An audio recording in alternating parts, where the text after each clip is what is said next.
pwede po ba magtanong? Hinahanap ko po yung anak ko. Ito yung picture niya. 7 years old po. Hanggang ganito pataas. Wala po akong nakitang ganyang bata. Sige, salamat. Sige po.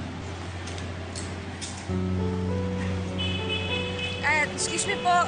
Pwede po ba magtanong? May bata ho ba kayong nakita na ganyan po ang itsura? Ay, sorry ho. Hindi ko po nakita yun eh. Sige ho, salamat po. Okay, sige. Austin. Hello, Angelo? Hello, Emma. Asan ka ba? Pupuntahan ka namin. Sige, text ko na lang kung saang lugar to.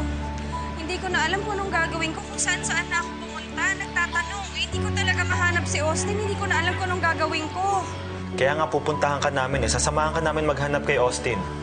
Tsaka nakausap ko na rin private investigator na kakilala ko. Matutulungan tayo nun.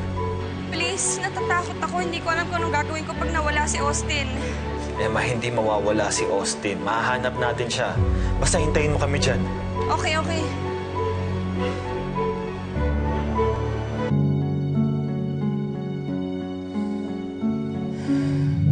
Nasaan ka na po, Austin?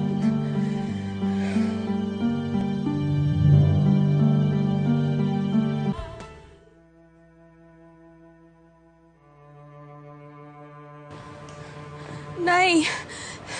Nay, kung saan-saan na ako nagpunta, hindi ko talaga mahanap si Austin. Hindi ko na alam kung saan ko siya hahanapin, Nay. Anak.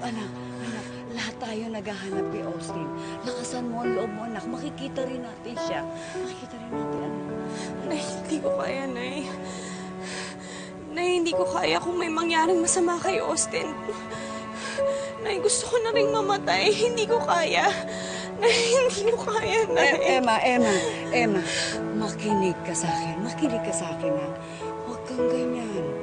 Malakas ang loob mo. Matapang ka. At yun din ang kailangan mo para kay Austin. Dahil kung hindi ka magiging matapang, walang mangyayari. Paano natin makikita si Austin, anak? Ha? Pag pinahinaan ka ng loob, huwag ganun, anak. Makikita natin siya. Huwag ka mawala ng pag-asa. Nay, hindi ko kaya, Nay.